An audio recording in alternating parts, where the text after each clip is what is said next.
the Black body and its gradations have been considered disposable and unusable at times. So we're going to cover primarily and focus in on just really anti-Blackness and racism, but understanding that there's a lot of intersections that go along and take place with the work that I'm talking about, especially in collegiate recovery programs. This is a statement that a friend of mine and I worked out, and we understand this, is that the collegiate recovery space cannot continue to be anti-Black, misogynistic, homophobic, or transphobic. Statistics show us that white cisgender individuals have greater access to reliable quality treatment and recovery support services than Black, Indigenous people of color. Members of the LGBTQI+ community, those living in poverty, and other marginalized folks suffer at greater disproportion of use of substances and have a harder time not only just getting access to care, but sustained and quality care. These glaring disparities cannot be ignored, and that obviously the theme of this symposium is understanding the health disparities that exist with marginalized folks. I also wanted to point out too, in understanding this is that, and it was kind of hinted at, and I think it's been hinted at throughout the symposium here, that marginalized folks are always carry some level of duress. Understand that and how they engage in major institutions, how they relate to those institutions, and how they relate to each other.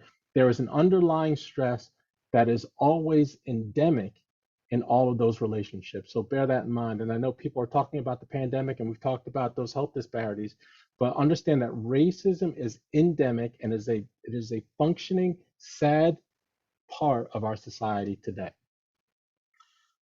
So, and understand this too, I'm focusing primarily on collegiate recovery programs, and understand that collegiate recovery programs have supportive organizations and as part of institutions and colleges are a microcosm of everyday American life.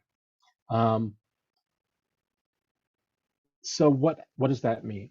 That means the same issues that take place in larger American culture and society also manifest themselves in collegiate recovery programs, even though the express purpose of collegiate recovery programs is to, one, destigmatize recovery for folks and also be a space where people can live out their true life and resolve their substance-related issues. Sadly, what happens is that those who are often more oppressed outside of collegiate recovery spaces are often re-oppressed inside of collegiate recovery spaces, because who gets celebrated in collegiate recovery spaces are pretty much white cisgender males and that culture and that pathway to health and change.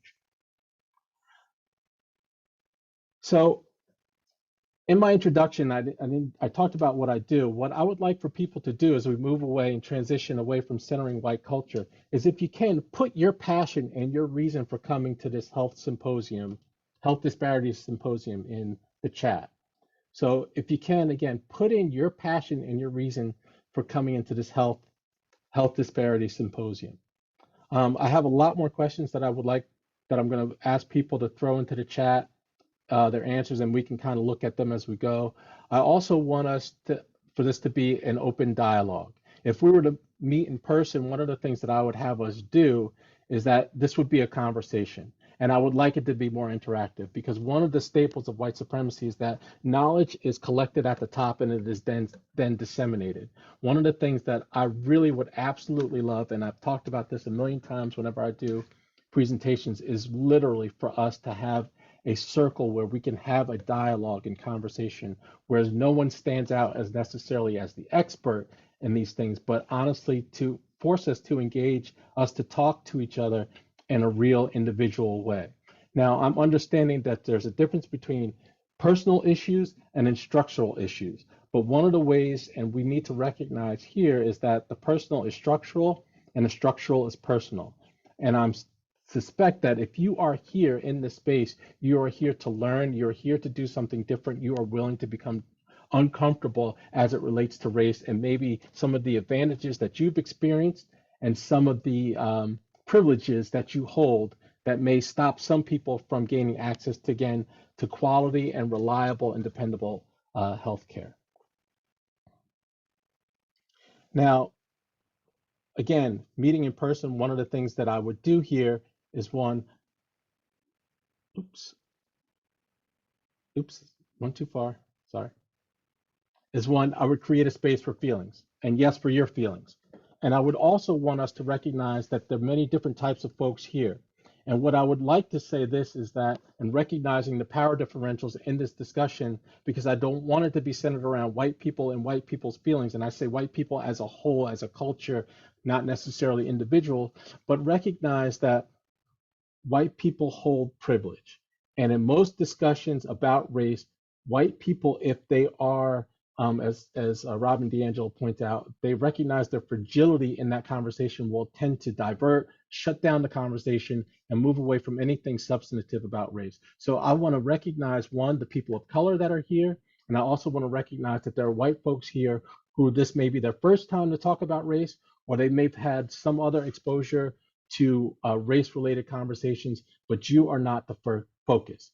My focus here is to empower those who are marginalized and who need information and knowledge to become, and I don't say allies, but better racial advocates for justice, okay?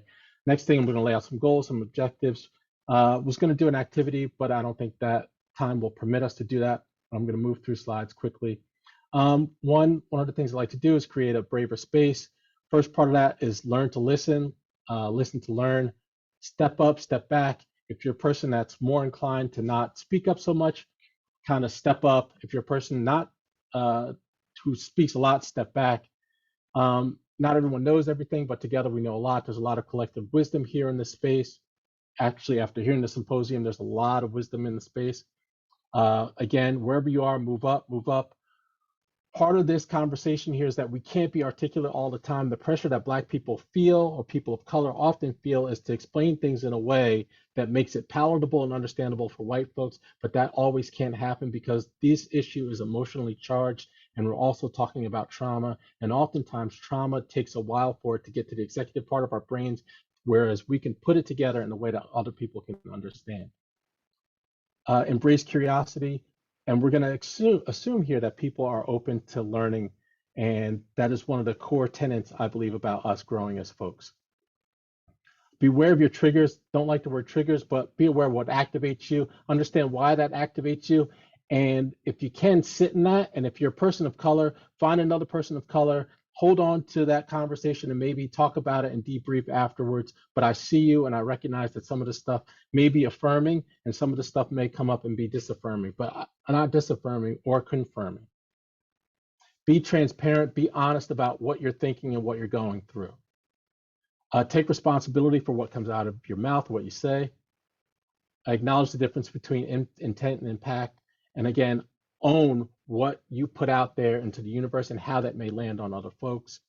Confidentiality, what we say here, let it stays here, but what you learn here, let it step out of here. And allow your humanity to show, give space to be vulnerable and allow others to be vulnerable. That is antithetical to pretty much white supremacy because we always have to wear that armor. We'll keep it moving. And then this is a piece by Mikey Scott B. Jones. Hopefully you can catch it.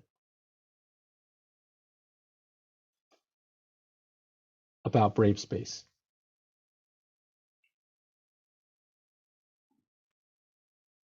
It will not play.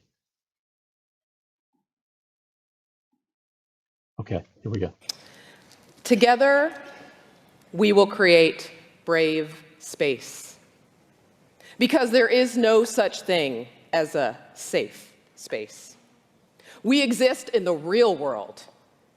We all carry scars, and we have all caused wounds.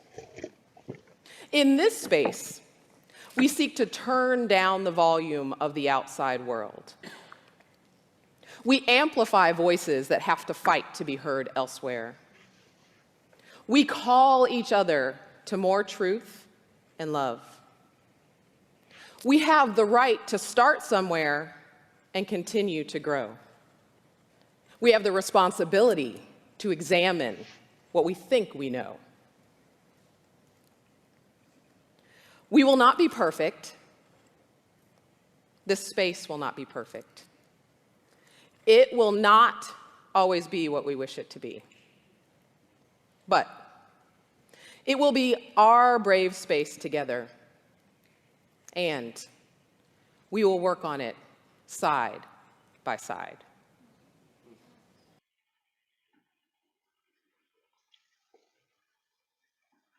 I think that is pretty much self-explanatory. Why create a brave space and a group agreement? Safety is key, trumps all.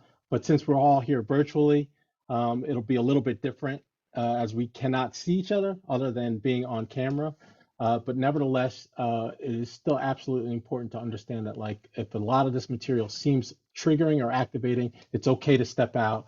And if you can, come back in, but be able to process a lot of that stuff later. So as you engage in this discussion about racism, heterosexism, ableism, cissexism, classism, and collegiate recovery programs, be aware that it may evoke strong feelings due to internalized prejudices and privileges, past experiences, or because you have friends or other family members with divergent beliefs, or they themselves have been a perpetrator of injustice in the past, or that you may feel misunderstood or not appreciated. So understand that a lot of what you may be feeling or experiencing may be a part of how you've been acculturated or been socialized in the world. I'm not going to go through just here. Basically, first part is understanding what is inclusion, diversity, and equity. It's the phrases that we use, but we don't know what they mean, especially in a lot of collegiate recovery spaces. And now we're in this current phase where everybody wants to be diverse, equitable, inclusive, and that's dangerous language for those who are not initiated. And it's dangerous language because it means so many different things for so many different folks. And sadly, a lot of this language has been corporatized and used as marketing tools, but its teeth and its purpose have really been lost. Again, why do collegiate recovery programs need to be centered in liberation? I want to step back and say again, by trade, I am a clinician. I am also a person in long-term recovery. And most of this is from my experience and also the experience of folks who have been marginalized in collegiate recovery programs. One of the things that I was really key to doing when I was hired at Rutgers was creating a space that was, one, accessible and equitable and inclusive for those who felt marginalized for a very long time. Because oftentimes we had the assumption, right, that just because someone was in recovery, they automatically were going to be accepted and understood. That is not the case, because we understand that people walk into spaces with multiple identities. Challenge ourselves to grow and understand the value of diversity and equity, and understanding this, that a lot of recovery programs, one, don't have the knowledge base or the time to really dive into this work. And understand our own cultural biases and how they come into play in our professional life. Even if you're invested in the work, there's always, and again, the previous people, Sunny and Jacob, really talked about this and hammered it home, the idea of cultural humility being the anchor of this work. This is not a destination type work. This is a journey. And the humble place is understanding that we're always learning and growing on how to connect with folks in a real way, not collecting information, but really learning how to connect. And this is something that I picked up from Dr. Crystal Fleming's book, How to Be Less Stupid About Race, on Racism, White Supremacy, and the Racial Divide. Really quick and easy book, but if I were to meet with you all, I'd have you all do this as an exercise. And these basic 10 questions point out, one, and you can look at them, what kind of contact have you had with people of different races, genders, sexual orientation, and classes? These are things that most people don't think about. They just kind of assume that things always existed as they were, not recognize that they've been socialized to think about race, to think about sex, to think about class, and even to think about healthcare and even their own bodies in ways that have been detrimental and even hurtful to their own selves. So I would put these up there and have you discuss them if we had more time, more space, and even if we're in person. But I'm going to leave these, my slides will be available, but this is a good way to start a discussion in your space if you haven't really begun the work of tackling, one, racism, sexism, and classism in your own space. Next thing I'm talking about here are, again, just understanding intersectionalities here and talking about accepted norms, who's not accepted, dominating classes, oppressed classes, and seeing how on this whole spectrum, this whole wheel here, who gets to say what and who gets to dominate and say what is acceptable and what's not. So I'll just let that sit up there for a minute and see where you fall on that. and with many of your identities. And I would also put out the question, is there anything missing here in this slide?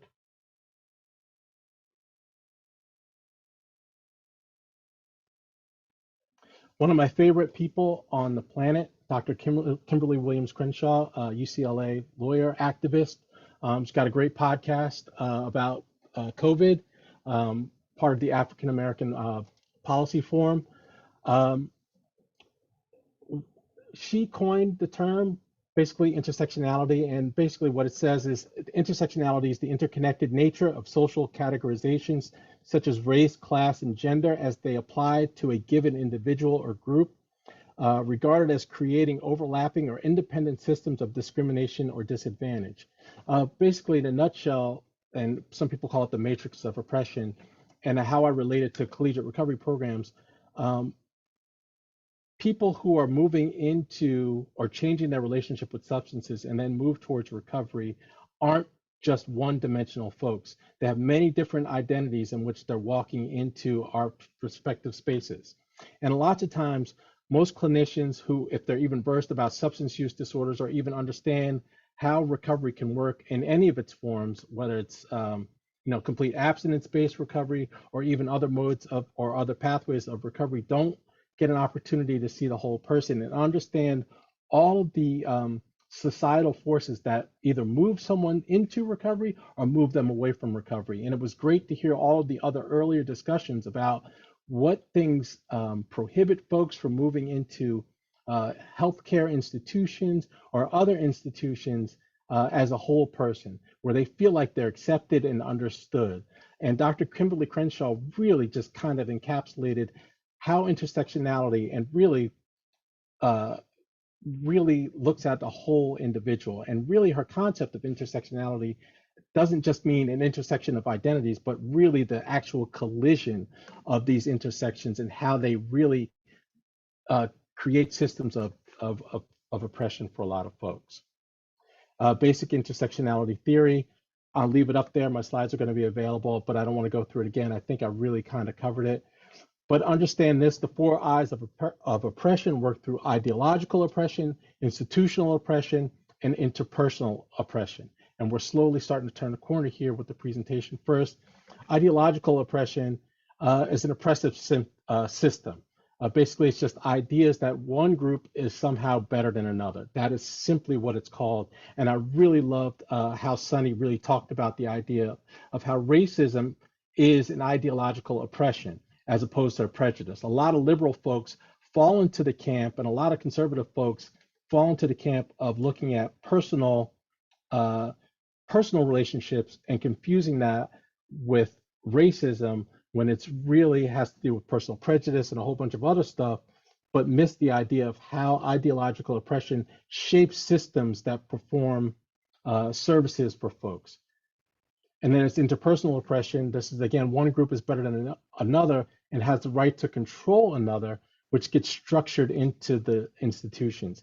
And it gives permissions and reinforces for the individual members of the dominant group to personally disrespect or mistreat individuals. For example, primarily when I first started at my collegiate recovery program, it was pretty much cisgendered white men. And they had and believed wholeheartedly that they had the right to literally take over whole rooms and whole spaces just so that they could set up video games and that they could have whole run of the place without considering the feelings of women and people of color and non-binary folks. And to question them, me as a Black male questioning them, they were really confused as to why they couldn't do what they wanted to do in the space. And for me, it was very difficult because I didn't have the space or the capacity or the energy or the political power to question them. It took my boss, who was a cisgender white woman, to talk to them about their privilege and their advantage and how their interpersonal oppression was taking place and taking shape in that space and making the place more harmful and more oppressive. And that's one of the things that makes interpersonal oppression really, really dangerous. Again, institutional oppression, we see this played out, and we've heard this talked about in a lot of this conversation. One, higher education is a place where institutional oppression is one fostered, and it's one where it's almost celebrated in some ways. We talk about degrees, we talk about meritocracy, we talk about what it means to be someone in academia, to be tenured, to be published. And we talk about collecting data and moving away from lived experiences, and that all feeds into lived oppression. And we could easily talk about the carceral system and understand how that works against certain folks as well.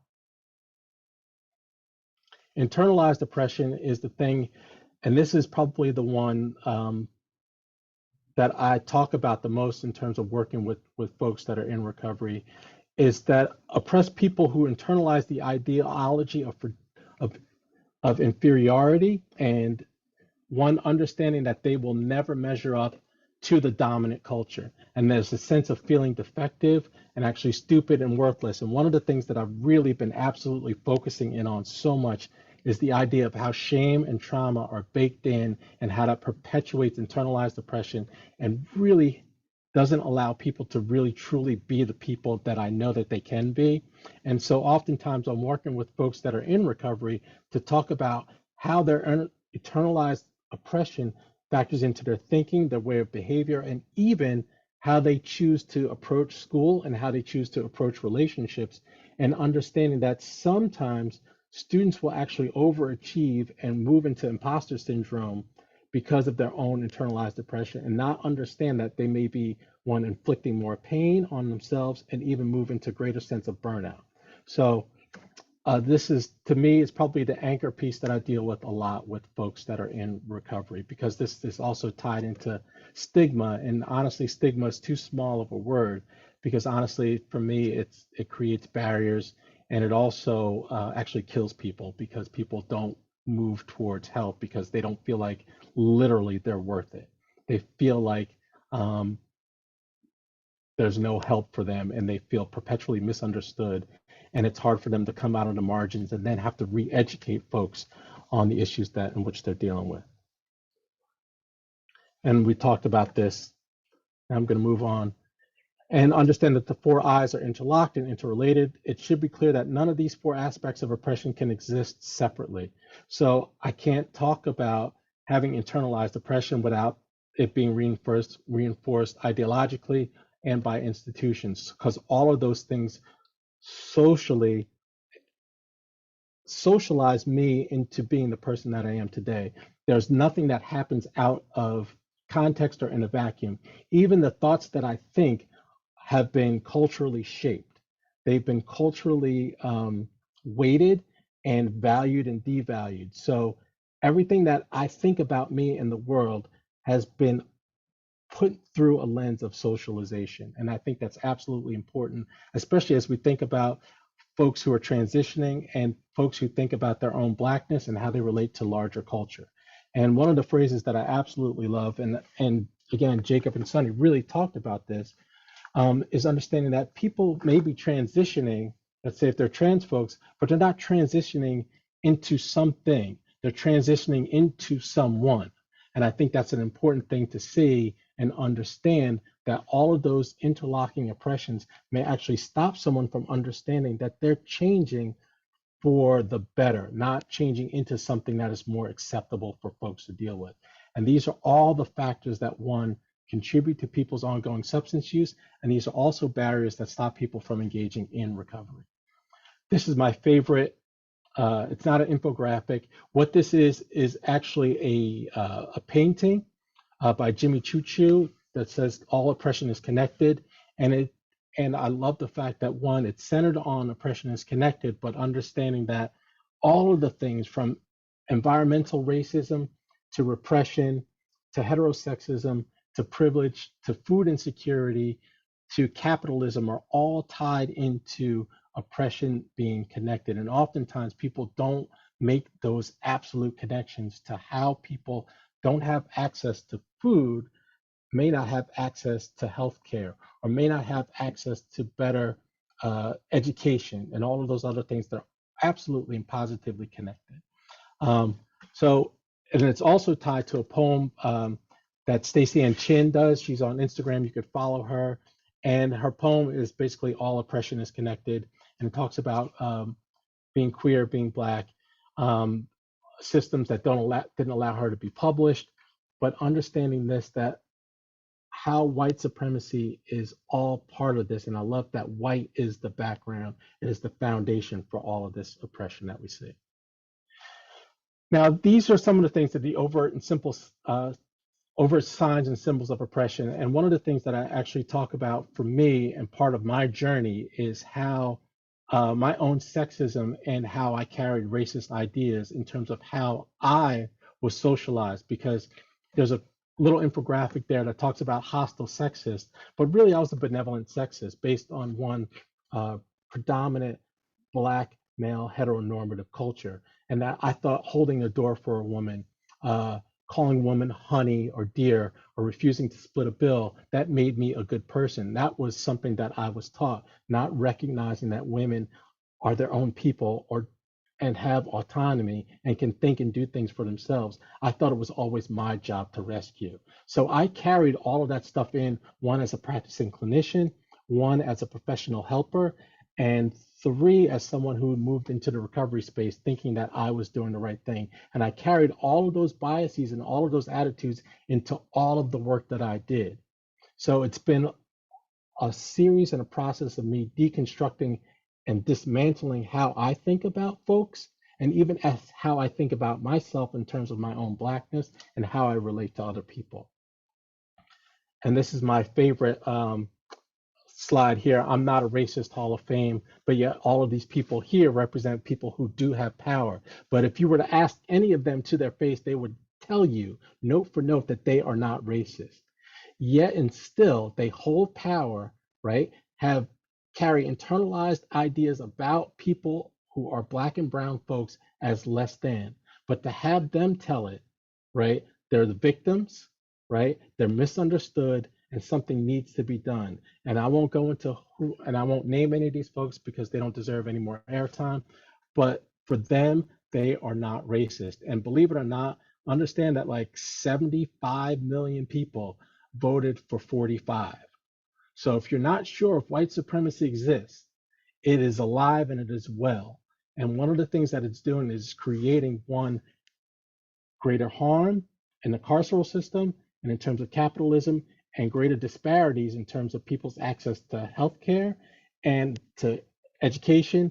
And also we could look at child protective services and how people get access to help when they need help as it relates to substances. So, but I could tell you, I've had students literally have MAGA hats, build the wall, and say this stuff in the face of students of color and be okay with it, and say that they have a different viewpoint, not recognizing literally the harm and damage that they do. So part of this work is one, letting other students know, and always creating a space where students who are marginalized feel okay. Not beyond okay, but accepted and loved and cared for and given the space to grow and change. Again, this is the overt thing about white supremacy, what it looks like. And lots of times, again, media being a part of capitalism and advertising and getting dollars, their focus here is always on the big things, the lynchings, the hate crimes, the crap that happens on Capitol Hill. Those are things that are sexy. Those are things that brings eyeballs, but not really focusing in on what we talked about here in the symposium about policies and dismantling and collecting data that focuses in on the most marginalized folks, as opposed to saying, well, this person's racist, this is racist, 45 is bad, but not recognizing one, Eurocentric curriculum in our history books, history that doesn't tell the full story, the 1776 project, dismantling or really trying to disregard the 1619 work that was done and talking about the integration of slavery, and one, the murder of Black folks in the creation of the United States and the erasure of indigenous folks as this land has been stolen.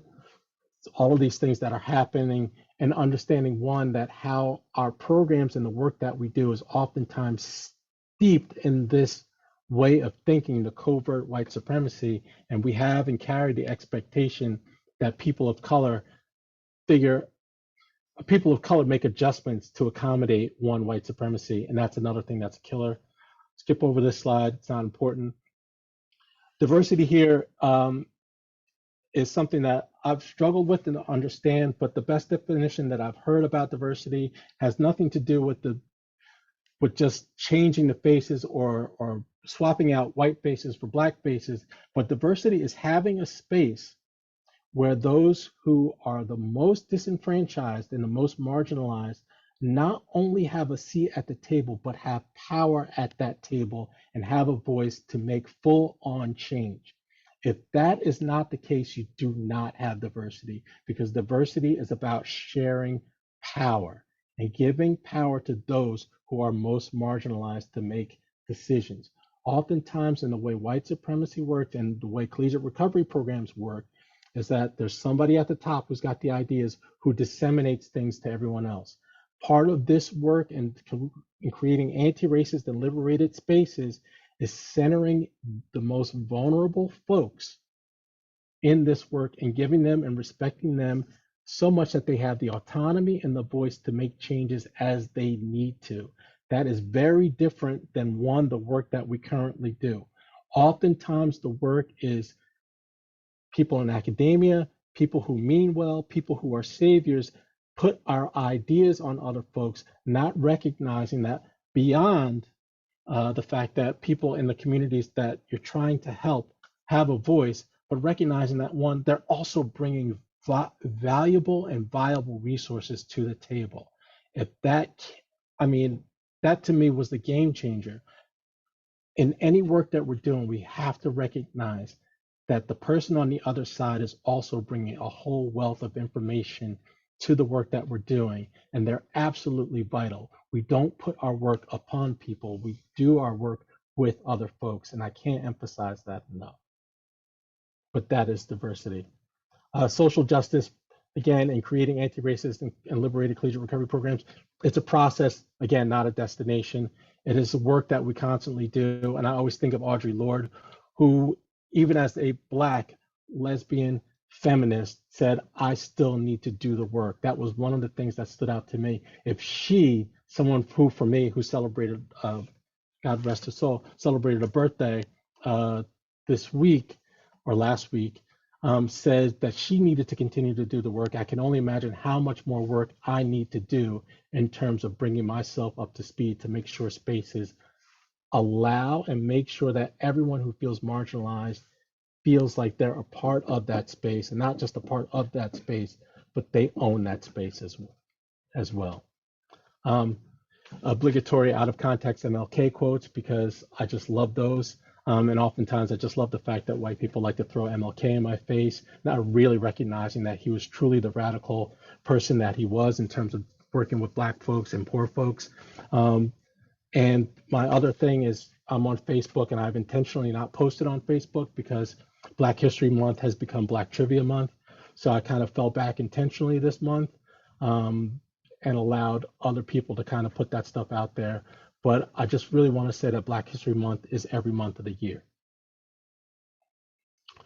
Okay, so why were collegiate recovery programs started? I know I gave us a big primer on and understanding what's at play at collegiate recovery programs and understanding white supremacy. That was a primer. Collegiate recovery programs were started for two simple reasons.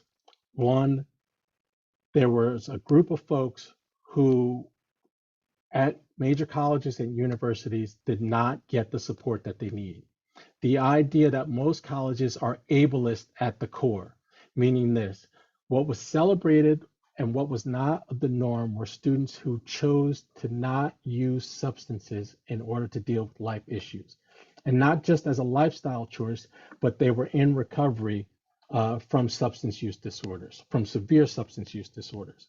So for them to claim space or to have space, it was almost impossible, because every party they went to, every space they went to, the expectation was that everyone else around them was going to use something, and they felt like their recovery was in jeopardy.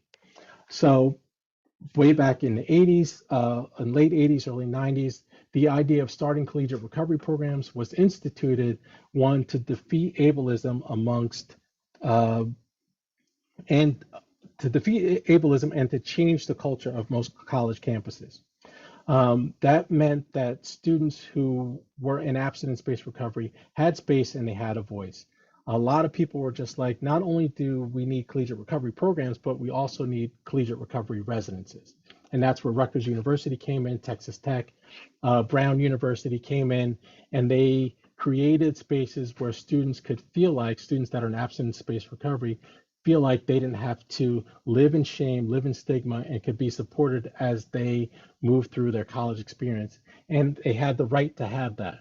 But what happened was that because CRPs and the people who started CRPs were pretty much cisgendered heterosexual folks, what they missed were the most marginalized folks, and misunderstanding that they also needed a space, because there were folks who were marginalized, who were Black and brown folks and non-binary folks and queer folks, who needed a space also to deal with their substance use, but they were left out of the equation. So for a long time, these spaces only invited and courted cisgender white men. And for a long time, that was the accepted norm. So every program worked to suit them. There would be adventure outings. There'd be activities that were done that were based on sports, video games, eating parties, hanging out, having terrible conversations about women, shutting down issues related to women. This is just white women. Black people were tokenized. Other people of color were tokenized. Everything else that had to do with marginalized folks was adjunctive. It was added on and not centered in the needs that they had. And the expectation was that marginalized folks would have to fix themselves in order to exist in the predominant culture.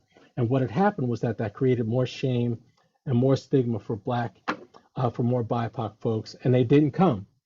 They didn't come to collegiate recovery programs. So in that though, what we worked out was just, again, a definition of recovery that we thought was going to work, but it really didn't. SAMHSA has a definition of a process of change through which individuals improve their health and wellness through live a self-directed life, and strive to reach their full potential. But collegiate recovery programs didn't allow that, because collegiate recovery programs didn't recognize marginalized folks as part of having issues that were beyond their actual substance use. They didn't understand that full people had other identities. So I tend to go down to the last definition, and this is a definition of recovery that tends to work for folks that are in the harm reduction spaces. Any self-defined positive change in one's substance use is recovery. It's person-centered, and what it does is that it recognizes that not everybody is moving on the same continuum towards recovery. Oftentimes, we kept the standard in collegiate recovery programs that abstinence-based recovery was the way to go, and was the only way to go. Here, I couldn't get the whole slide in, but basically this was a study that was done in 2014 that talked about the demographic breakdown of who participated in collegiate recovery programs at the time. What you see there is that 58% of the programs were cisgendered men, cisgendered women. There's no mention of sexual orientation. And if you could look at the paucity of African American, Latino, Native American, Asian, or Native Hawaiian and other Pacific Islander representation, it is sparse. Because one, they weren't considered, and two, access to collegiate recovery programs just didn't exist. All the while knowing that, one, drug addiction has devastated Black communities for decades, and even more so in recent years. Recognizing that substance use has been a thing in Black communities, and recognizing that substance use issues relate Black and white communities pretty much on par. There's very little difference. Yet those who get access to healthcare and those who get to go on to college are very, very, very different in the Black and brown communities as it is to white communities. And actually, what we're seeing now is actually a greater trend in opioid overdoses and in the Black community, whereas for a while, most folks who were dying of overdoses were white folks. And those numbers are still pretty high, but what we're seeing now is an increase and Black and brown communities of people dying of current overdoses. But still, the rate of people who move into collegiate recovery programs still remains pretty much the same in terms of it being dominated by cisgendered white males, even though the current use rates are the same. Part of the reason for that, I believe, is simply this. It's just the racial disparities in local jail incarceration rates. And we can talk about funding. We could talk about funding for education, access to education, but we're pretty much looking at the school to prison pipeline. And it's not that white people are inherently smarter or better or more equipped to deal with college. It's just that Black people since the inception of the United States have been disposable individuals. Their access to education has been almost non-existent. We've lived in almost 2 or 3 different types of educational systems, whereas white students, the wealth gap is just, and I think I looked at it in New Jersey, the wealth gap is like almost 100 times greater the disparities is 100 times greater between white folks as opposed to the Black folks, and the money that's spent for schools in terms of the Black community as opposed to white communities is just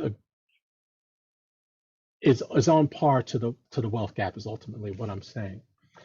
So more often than not, Black and brown folks don't have the opportunities to go to treatment, and if they do go to treatment, it's usually forced treatment, and it's treatment that's tied to incarceration, and the quality of that treatment is not the best treatment at all. More often than not, it's really just an opportunity to move people through. Sadly, back here, we'll look at the first line here. Whites comprise a larger portion of drug users in the US. They actually outnumber Blacks in the use of crack cocaine, but the stereotypical thought of crack cocaine as a Black minority substance. Their 5-to-1 ratio of Black to white drug users. There's a 2 to 3 ratio of incrimination from white to Blacks as it relates to substance use. I can talk about how funding for prisons has spiked since 1986, and that has to do with the sentencing structure as it relates to powder cocaine as opposed to crack cocaine, and then the implementation of the second iteration or actually the third iteration of the war on drugs in the Reagan years, and how that left more Black men not having access to college going forward. Now, this is going to transition me to George Floyd. Now, George Floyd did not live to be a martyr, but he lived an intersectional life. What people don't understand about George Floyd, and I'll say this, George Floyd and I are the same. Actually, his birthday is just passed, or maybe in March. But George Floyd was about 48 years old, and George Floyd's episode at the Cup Foods convenience store was nothing different than what I've seen experienced by many college students on campus. And what happened to George Floyd, I have yet to see it happen to any student at Rutgers. Whereas a police officer put their knee on their neck, where they did not get access to health care. In fact, on a college campus, what happens to most of the students is that there's an intervention. The police take time, they take care, the EMS is called, students get driven over to the hospital where they get the opportunity to get medical care, they get watched, and then what happens is that they get the opportunity to engage in further treatment. That did not happen to George Floyd. What happened for George Floyd as a Black man who was in the middle of a health crisis because he might have been under the influence, right? And who was tested positive for COVID, right? At the time, who may have allegedly passed a counterfeit $20 bill, something that I've seen plenty of college students do and happen to plenty of other white women and people who are in recovery pass phony money, right? In order to get their regulated substance, nicotine in this case. What happened to George Floyd, the state's response to his Black body was to dispose of him, because there was no mechanism in place to deal with someone like George Floyd who was in crisis. The response on a college campus is much different. And I say this jokingly, but funny. I had a college student talk to me about, yeah, they had a reoccurrence of use. They're like, yeah, I moved, and they moved to a different part of town, and they said, yeah, I moved closer to the open air drug market. And I said, where did you move to? Closer to a fraternity house? And then they laughed because what gets the focus in the town in which I work, New Brunswick, and we get police reports is the violence that happens outside of the community. But what gets missed is the rampant drug use of misogyny, toxic masculinity, and the sexual assaults that happen on campus.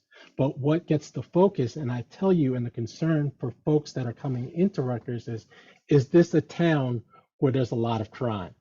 Because it is in an urban area, not focusing in on the harms that are actually done on the college campus. So I bring up George Floyd to juxtapose his life as opposed to the life that I've seen happen with many, many, many other college students.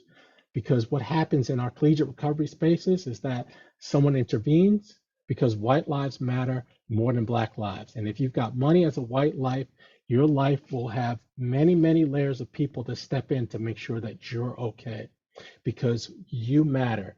George Floyd didn't matter. George Floyd went through life going through two avenues, which he thought was going to work best for him. He tried hip hop, he tried basketball, he tried football. He also went to college. He also entered into recovery programs, what was available to him, which was a Christian-based program. My recovery started actually at a methadone clinic, but I walked into abstinence-based recovery at a Christian-based shelter. That's how my recovery. There's very little difference between my life and George Floyd's life. That's why I do the work that I do, because I believe collegiate recovery programs need to really readdress and understand how they're dealing with the most marginalized folks and how anti-Blackness shows up in all of the work that we do. Right now in my counseling center, there is a push for us to really re-examine our hiring practices and what do we do to perpetuate white supremacy that keeps students from not knocking on our door? And that's marginalized students, that's black and brown students, that's not having stuff that's like trans affirming materials. Do we actively have the pride flag hanging out? Do we say that we're actively working as advocates to make sure that our systems are equitable and fair? Do we speak the language? And I love what Sunny said. Do we speak the language that our students speak? Do we understand that cultural humility is essential for us to reach students in terms of the work that we're doing? Are we being good literal translators for the work that we're doing in terms of one, are we focused in diagnoses and working on treatments? Are we including them in our treatment plans? One of the revelations that I had, and I think about George Floyd and how the Black community has been experimented on and then denigrated, is are we looking at the other person as someone that we need to save, or are we looking at the other folks as we are the person who's the perpetual helper? Are we looking at our relationships as collaborative and as opportunities to build and make sustainable change? When we look at the intersectional life and death of George Floyd, recovery programs, institutions like police and healthcare have failed. And we can also look at the carceral system. We can also look at the housing system. All of these areas of life failed George Floyd. So I think of these things as I deal with my collegiate recovery programs. So moving forward, I ask us this: one, in the collegiate recovery program, in the work that you're doing, are you checking out your privilege? What's prized and what's above all? What's prized and valued above all in American society? Are you checking out your whiteness? Are you perpetuating Americanism? Are you checking out how your heteronormative patriarchal thinking is allowing people to not be included in your collegiate recovery program? Do you value wealth? Do you center your program on Judeo-Christian values, which is like 12-step? Are you looking at how other people heal and change and grow? Are you looking at folks and understanding too, are you valuing folks that are able-bodied and going past the invisible disability of recovery? Are you creating spaces where bathrooms spaces aren't gendered? Are you looking at spaces that allow people who have mobility issues that they can move in and out of that space? These are all the questions that should come in creating liberated collegiate recovery programs. One, do you have language that is not affirming anywhere posted in your space? Do people know that you've done the work as an advocate for folks that are marginalized? Do you understand intersectionality and how someone may change as they enter in recovery, as they come into light of their own personal truth? One of the joys that I've had in being someone who's working with young folks is to watch them change and grow and recognize that, like, hey, you know what? Maybe I'm my identity as a binary person, maybe I'm non-binary. Maybe it's time for you to recognize who I am as a person and being able to support them as they talk to their parents, as they talk to their loved one, how they engage in other departments on campus to say, hey, this is who I am today. Can you be there for me and not one condemn me or disaffirm me? One of the greatest pleasures that I've had is had students actually be able to call me out. That is an absolute privilege that one, they've taken the time to correct me and allow me to grow in my process. I've accidentally dead named students, and I've had students come back to me and say, hey, you dead named me. And we've had that conversation, and I'm not proud of it. But one of the things, and I appreciate Jacob's presentation before, the student gave me the opportunity to listen for once and not make it about me. That's what it is to have an anti-racist and liberated collegiate recovery program, is meeting the students where they're at and increasing your own capacity to grow and accept them for who they are, and understanding what things may get in the way of you creating a space where they feel included.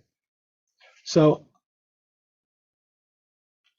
I know I'm probably running short on time, and I'm hoping that there are questions in the chat. The rest of the stuff I could go on, but understand that folks in the LGBTQIA plus community use substances at a higher rate. Specialized treatment is needed oftentimes, and I'm super, super against and very angry at places that label themselves as LGBTQIA plus friendly. I don't believe in it. To me, that's just a marketing tool. I don't want places that are friendly. I want places that are centered in LGBTQIA plus treatment. I want places that are centered in the Black experience. I want places that are centered in the Indigenous experience or First Peoples experience, because it is very, very different. And I expect those places also to be regionally equipped to understand the needs of folks in their particular areas and move beyond the needs of their institution. So that's part of creating these anti-racist spaces. And it's a lot of work. Again, this is a week-long talk that I condensed into like 40 minutes, but there's so much material that we need to cover in order to really transform this society, to make sure that people have bodily autonomy to be the people that they need to be. So I'm going to shut it down here. I'll put my email in the chat. My slides are available. But again, it's just a backdrop really for this conversation. And I hope there's a lot more dialogue that we can have going forward. Again, I don't have all the answers. I just hope that we can really spark a true and honest conversation going forward. So. Thank you, Keith. We are over time, but what we'd like to do is just continue with this conversation, continue with questions. If anyone does need to exit the space, that is okay. So I'll go ahead and feel free to raise your hand. We have a question in the chat, but let me know also if you can unmute and ask your question as well directly to Keith. So the first question for you, Keith, is what do you think of harm reduction approaches, and what role, if any, does it have as part of collegiate recovery and pushing against the drug war more broadly? Oh, I love that question. And I think what I actually love is, Dr. Carl Hart in his new book, he talks about harm reduction, and harm reduction as language is kind of problematic for him. And I was like trying to figure out where he was going, but he goes, it's probably time for us to really change that language and move away from the idea of harm reduction and really just start calling it common sense. And talking to people about substance use as opposed to moving it away from harm, because not all substance use is related to harm.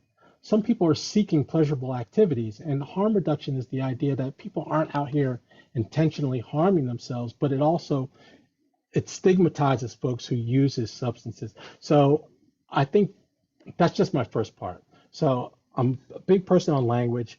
I think we can change the language of harm reduction to something else to really embrace substance use in a positive way and not make it more stigmatizing. And abstinence-based recovery falls under the current umbrella of harm reduction. Sadly, I fall under the guidelines of my university as it relates to harm reduction and students using substances. And I also recognize that there are probably a lot more spaces for students who continue to use substances in a non-problematic way than there are for students who have embraced abstinence-based recovery. So I really want to make that differentiation because where I work, our dorm is abstinence-based only, technically. Now that goes back to what Carl Hart was saying, is because what substances are celebrated and what substances are not. Some substances technically are white and some are not. Adderall, for example, is a pretty white substance, meaning this, it's culturally accepted. Caffeine is a pretty white substance and it's pretty accepted. Nicotine is a pretty accepted substance. Yet if I were to say methamphetamines, people would go crazy, but not recognizing that, hey, Adderall, guess what? It's methamphetamines. So it's a tough, I wish I had the answer for it, but ideally, my dream is to be able to take it on a case-by-case basis, especially in the collegiate recovery space, and make behavioral contracts for everyone. And what I mean is this, is like, if your behavior becomes problematic, not your substance use, because the substances aren't the problem, it's the behavior that makes the issue. So that's my dream at some point going forward. And I will say at Brown University, they do have a space where they allow people who still continue to use one substance, but they've moved away from a substance that has been problematic to live with folks who have embraced abstinence-based recovery. And it's a fabulous model. And I think for me, that's the future. That's the way to go. That would be my dream place. And that would be off campus, because there's a lot. There's so much. Oh my gosh. Sorry, I wish I could do more to that question, or do more for it. Sorry. We had a discussion earlier about institutional constraints. We have another question. What does Americanism mean to you in a non-white supremacist environment? Can you talk about your aspirations?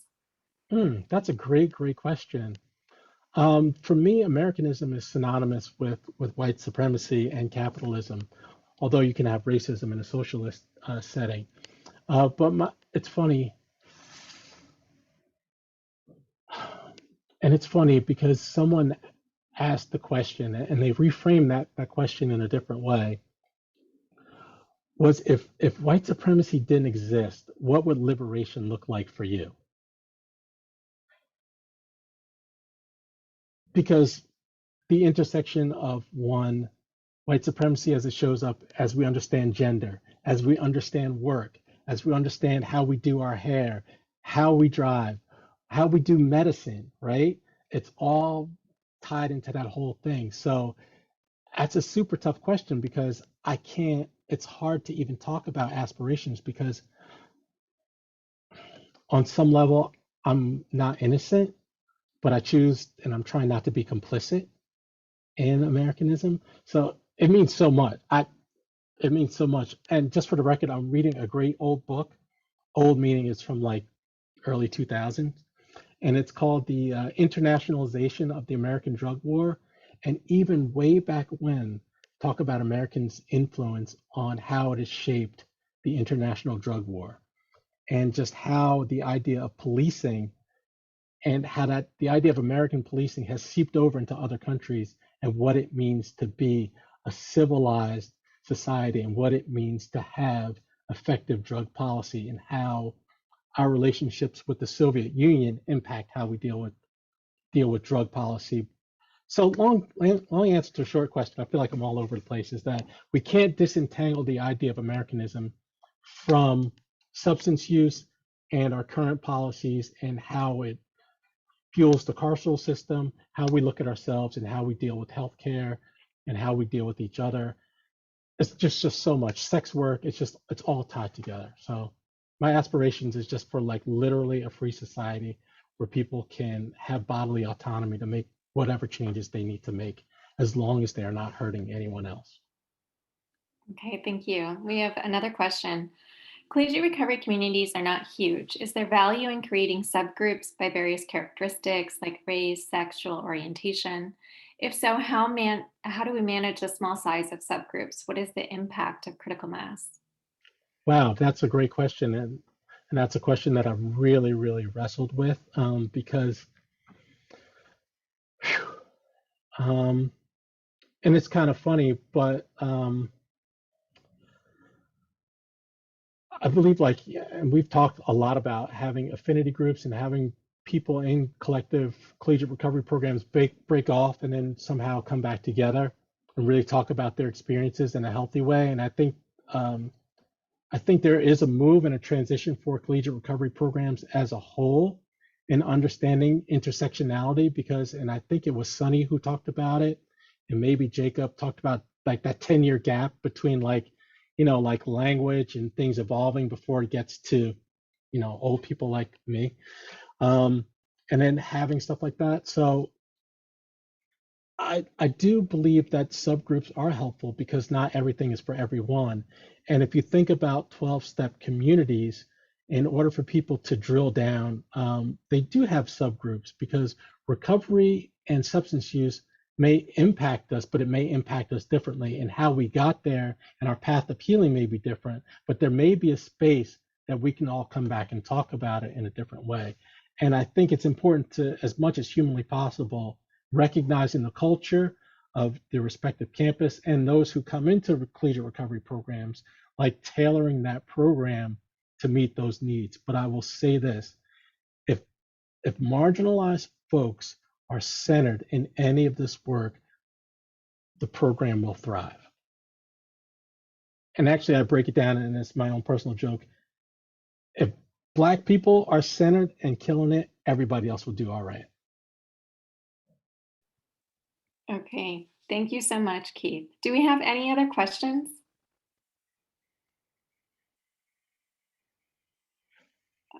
Okay. Oh, wait, there is. Sophia put in another question here. How can we talk about imperialism in collegiate recovery? Ooh, yes. And look, I'll be really transparent because I trust you in this group here. One of the things in my current position that has been breaking my heart, and it's been hard to talk about, is that one, collegiate recovery is, and the work that we're doing is multi-generational. And I think that's something that is absolutely lost. And even though some people joke about it, like, yeah, we get older in doing the work, but the students stay the same age, but they grow, they evolve, they're exposed to different things.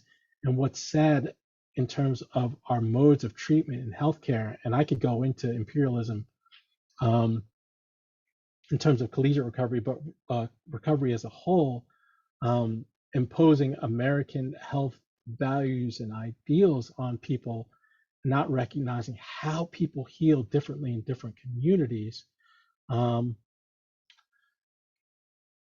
inflicting, refugees and migrants, that, yes.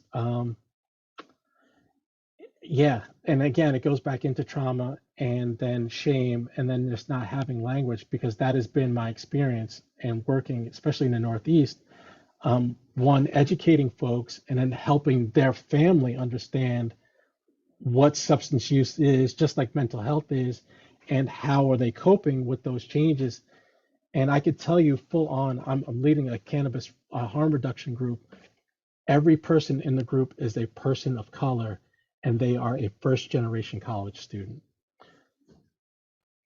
Most of the other people in there have been dealing with, one, have fled their primary country, their family of origin, and are dealing with the transition of being what it means to be an American in college and being exposed to substances, and then learning how to cope with that transition while retaining their identity as either, let's say, Pakistani or African, and while trying to figure out what life means as an American, and while trying to better Oh, it's just so much. So I'm not doing justice to the question. It's just so much.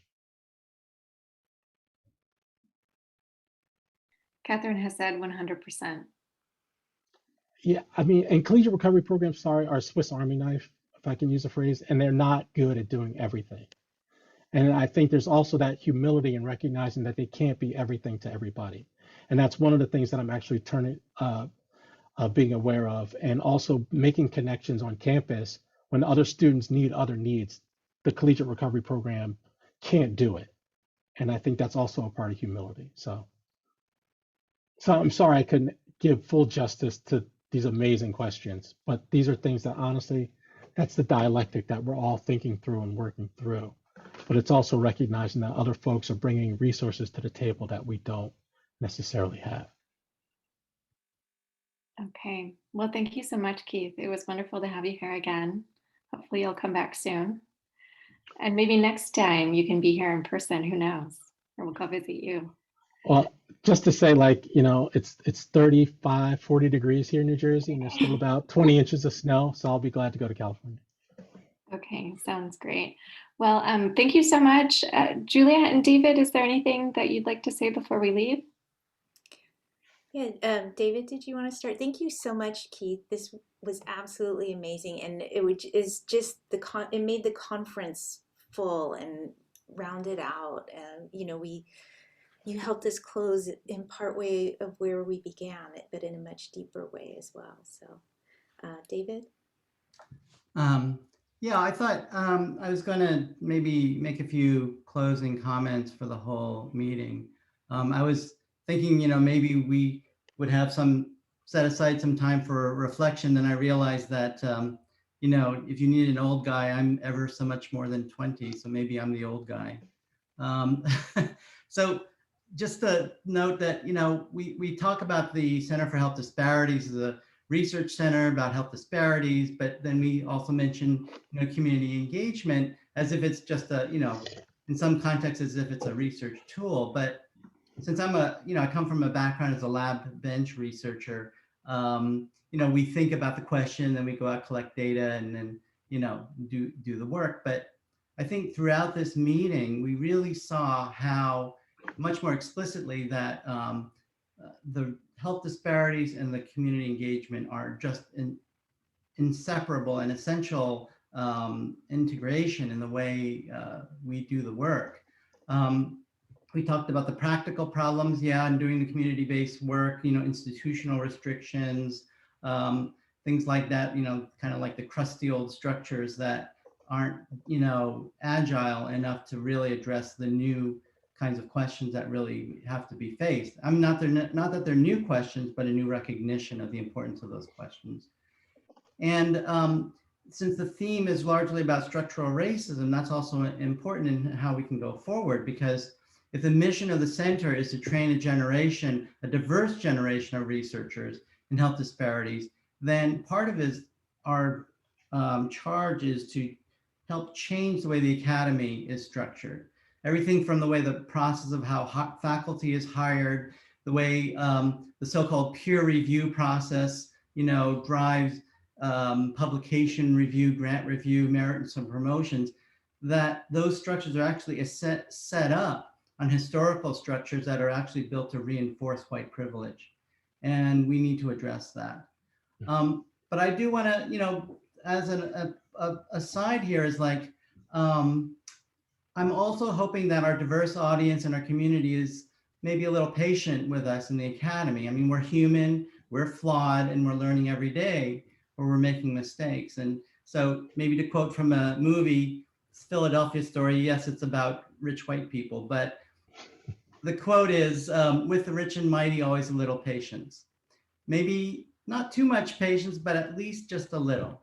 But I want to get back to this notion of integrating community engagement and health disparities. And, some of the discussions that we started off with yesterday was about how service and research might be starting off as different sorts of things. But I see it as a kind of an iterative loop where, the community perspective and recognition of community needs actually now we incorporate as helping define our research questions. and that in turn the research questions and then the answers we generate become essentially part of community advocacy, and it can empower things like change in policy. And so it's kind of, we pull it all together in that way. And I'm really seeing that the center can play a really important role going forward and providing more than simple the aspects of the academy and you know, the so-called research questions. So I thank everybody for participating and really stimulating a lot of these thoughts and really giving us a really new energy and new charge to how we can go forward. Yes, thank you all for being here and participating in this conversation. And as David was ending, I was just reflecting still on Keith's statement about being, having humility, you know, being humble about it. You've heard me through the past 2 days. I keep on questioning the institution. I just don't know what to do with the institution because it is such a problem.